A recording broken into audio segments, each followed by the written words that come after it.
Are you a songwriter? Are you looking to turn your songwriting passion into a full-time gig? Whether you are just at the start of your songwriting journey or a seasoned industry professional, this show is made for you.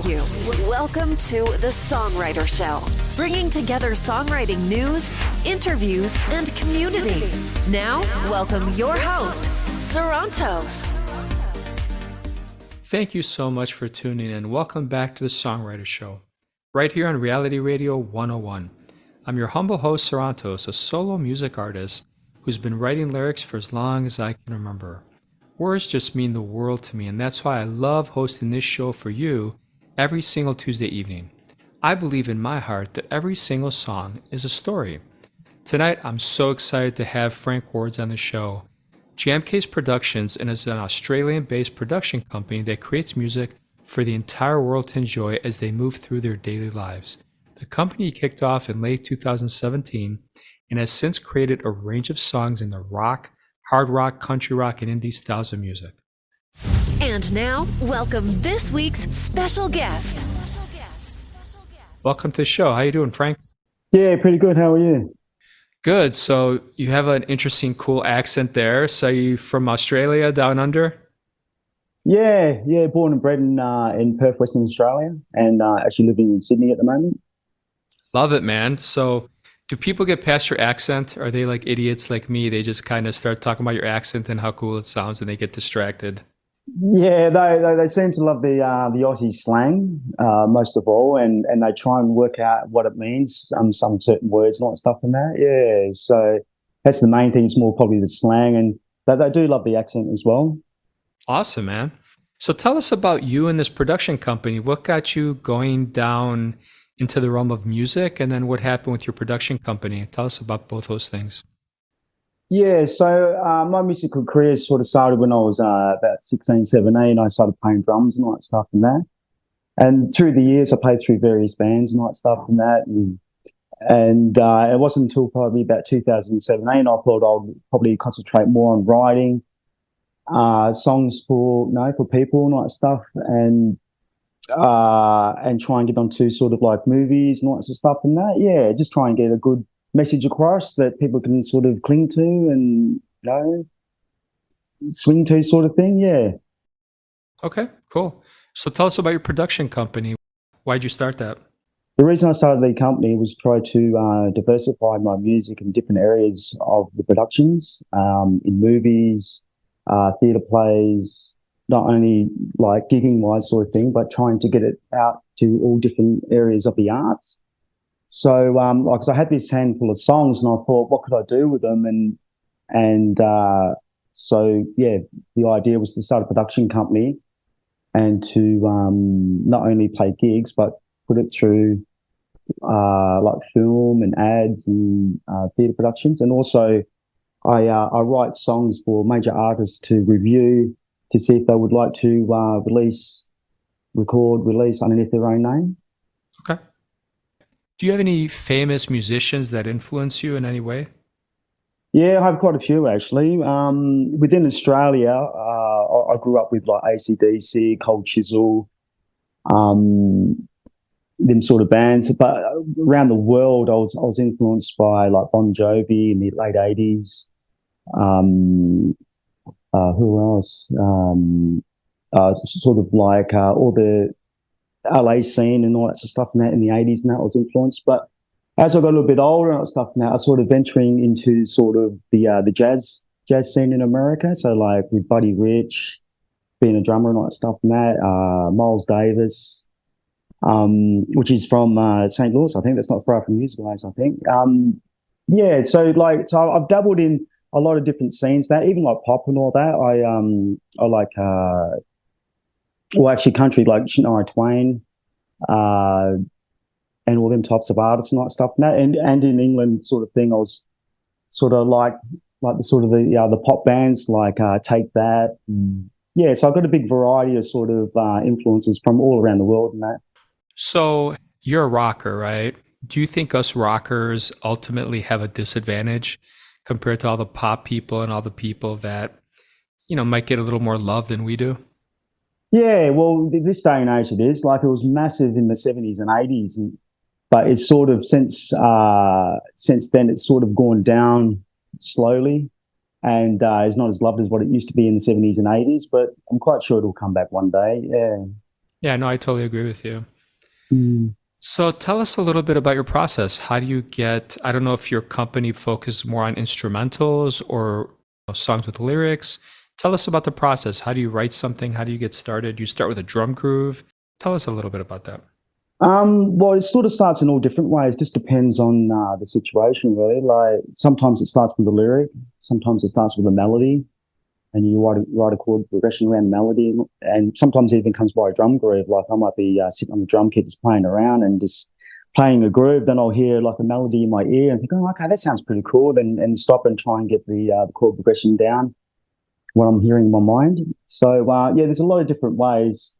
With lyrics, they come in all different ways as well, like through personal experiences, or maybe even just walking down the street and seeing a situation and thinking, oh, and like a title might come in your head, and you just start thinking of lyrics, and you just put it on your phone, and end up visiting it a little bit later on when you're in sort of a bit more of a comfortable situation.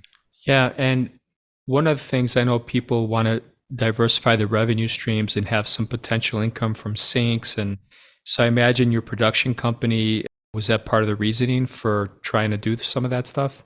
Yeah, so that's where Jamcase sort of come from. Was like, okay, I've got these songs. What can I do with them? And like one is to play gigs and like stuff and that, or try and find major artists who want to sort of view the demos to see if they want to record and release underneath their names. And then just other things popped up as well. I was thinking, okay, well, how else can I work these songs? And so like movies, advertisement, theatre production on my songbook sort of thing. So that's where that sort of come from, sort of. So not sort of holding myself in one area. I'm trying to sort of find ways to try and get my music out to every type of situation around the world, or try and get out to as many people as I can. Yeah, to try and influence in a good way, sort of thing. Yeah.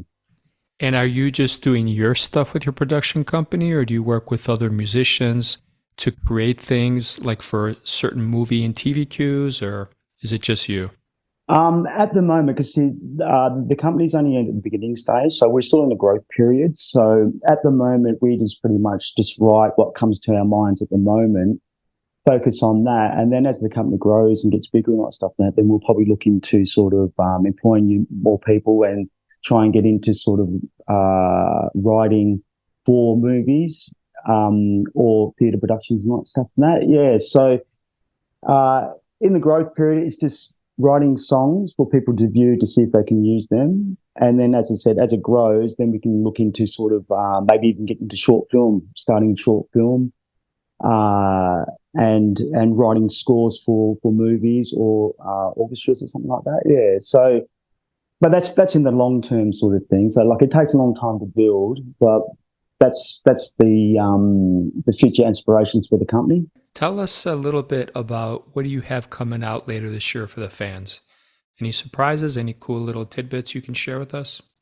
Yeah, I'm working on one song at the moment, and it's called Two Steps. I've got the vocal and the acoustic track down as a demo, but I'm looking at trying to incorporate some string, like a string section, and maybe piano.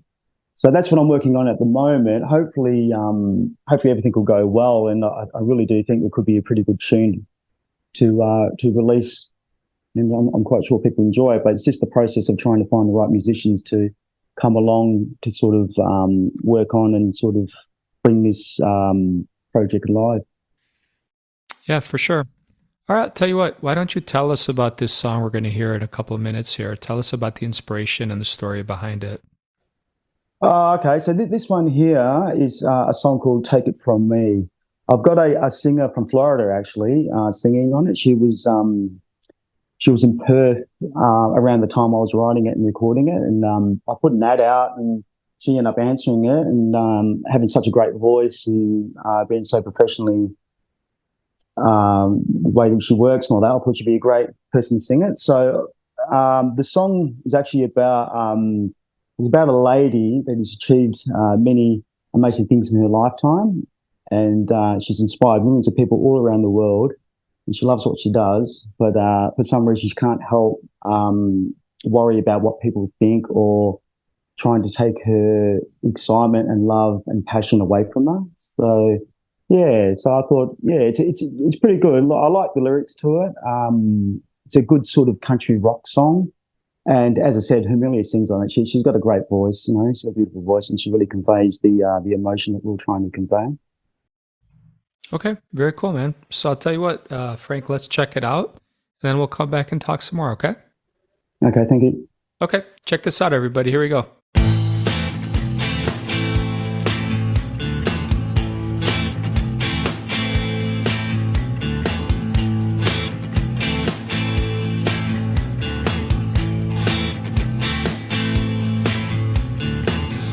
Waking up, feeling good. Plenty of things to do today. Spirits high, I'm in the zone. Love is flowing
Well, thank you for sharing that. That was an interesting song, man, and thank you for sharing it on the Songwriter Show. Yeah, no worries. Let's get in your headspace a little bit. You win the lottery. You have millions of dollars to your name. What does the week after you win the lottery, what do you do? Well, first I'll probably go on a big holiday, and then we donate to the Children's Hospital as well. So I would tie 10% or 15% to the Children's Hospital. But not only that, I'll grow the business. So what I'll do, I'll either sort of stay in Sydney or probably go to Nashville or LA or something like that, and probably set up camp there, and then start focusing on more different areas. So I'll employ more musicians, and then get like a good song library happening. So like spend a couple of years writing a lot of material to build up the library. And then probably working to sort of maybe try getting into sort of more short film as well, sort of. So not only using the lyrics to sort of tell a story or to convey an idea, it would be nice to sort of get into the short film to have another way of doing it as well, having like an audio and a visual way of conveying our ideas. Yeah, so that's what I'll probably do, yeah. What is the worst mistake you've made that obviously you'll admit on the air? Okay. Just so we can protect each other and just so we can kind of all learn from our own mistakes. Yeah, I'm not sure. What could I say? Nothing really comes to mind at the moment, but I think self-doubt, I think it's probably like doubting yourself too much. I think it sort of really puts a big, heavy load on your shoulders, and sort of sometimes it can sort of like take you longer to accomplish things, I think, yeah, so that's the worst, probably one of the worst mistakes is just giving into self-doubt. Yeah. Okay. How do you get people to take you seriously? We're in this field, musicians, sometimes people kind of laugh at us or they make fun of creatives. They say, oh, get a real job. How do you get people to take you seriously? I suppose come across, the best way that you can, confident, even though I was talking about self-doubt before, but yeah, come across confident and determined in what you're doing, and have a little bit of comedy with it, if you know what I mean. Like you can sort of slightly joke or be silly about it a little bit in a sort of good way, not too silly, and just show them your stuff and say and explain to them and walk them through what you're trying to achieve with what you've created. You know what I mean? Because sometimes, well, all the time, really, like if someone listens to a song, not everyone's going to take the same from it or not think the same of it. So yeah, so if you be confident and walk people through what you're trying to achieve with the product that you've got in your hand and what they're listening to, I think I think that's a good thing to try and let people take you seriously and switch on to what you're trying to do. Yeah, that's fair enough. Tell us about your information. Where can people find you on social media, your website? Where can they buy your stuff, stream it, listen to it? Yeah, so at the moment, the best place to listen, view my stuff is on Bandcamp. I have a little bit of stuff on Spotify, but that's sort of the old, early version of Jamcase. So the best stuff to really check out is on Bandcamp. So if you click on Bandcamp and go Jamcase, there's 2 short albums there, and you can check that out. There is stuff on Jamcase YouTube, but that's more sort of guitar tutorials. So we've only ever done 2 film clips, but there's more in the process. It's just trying to find the right timing for it at the moment. Yeah. So, but the best place is Bandcamp. If you log on to Bandcamp, that's the best place. Or you can go onto my website where it just has a bit more information about what we are trying to do and trying to achieve. And that's www.jamcase.com.au. All right, man. Want to thank you so much. Last question for you. When I visit Australia, because I definitely have that on my bucket list, what is the one thing I have to do when I'm down there? Well, depends how much time you've got. Like if you're only on a short period of time, you definitely have to go to Sydney. Like Sydney and Melbourne are pretty amazing places.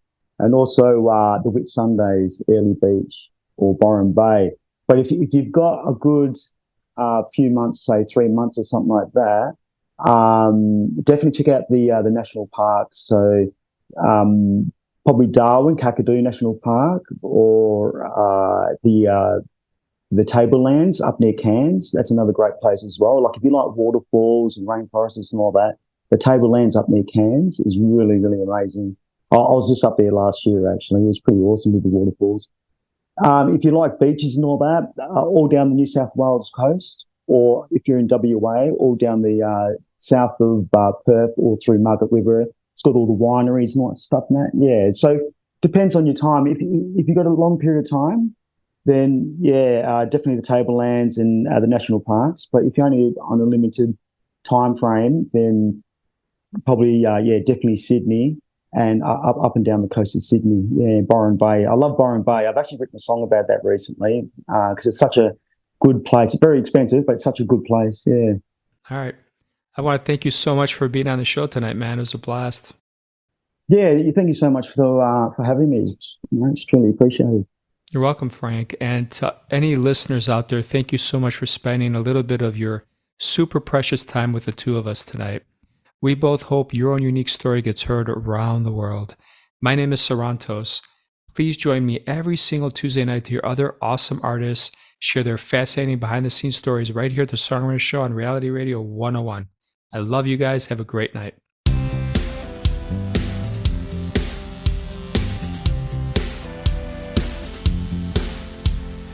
I was with you under the sun, always had so much damn fun. Friday night alone with your smile, under the stars making out for a while. Fast forward to where I am today, hard to realize how much has gone away. Another day with a broken heart, we're just too far apart. Another day goes by, I'm just so empty inside. You packed your things and gave a shout, slammed the door on your way out. Wish I didn't feel that breeze, wish you stayed and forgave me. Fast forward to where I am today, never thought you'd go away. Another day with a broken heart, we're just too far apart. Another day goes by, I'm just so empty inside. Another day with a broken heart, we're just too far apart. Another day, broken and blue. My life is nothing without you. I tried everything I could, tried to get you back for good. I swear I'm a better man, waiting for you to give a damn. If our love was sassy, I'd be feeling so jazzy. Another day with a broken heart, we're just too far apart. Another day goes by, I'm just so empty inside. Another day with a broken heart, we're just too far apart. Another day with a broken heart, maybe I'll make a brand new start. Thank you for listening to The Songwriter Show. To keep the momentum going, head over to www.songwritershow.com and join our free music community of artists, songwriters, and producers. That's www.songwritershow.com.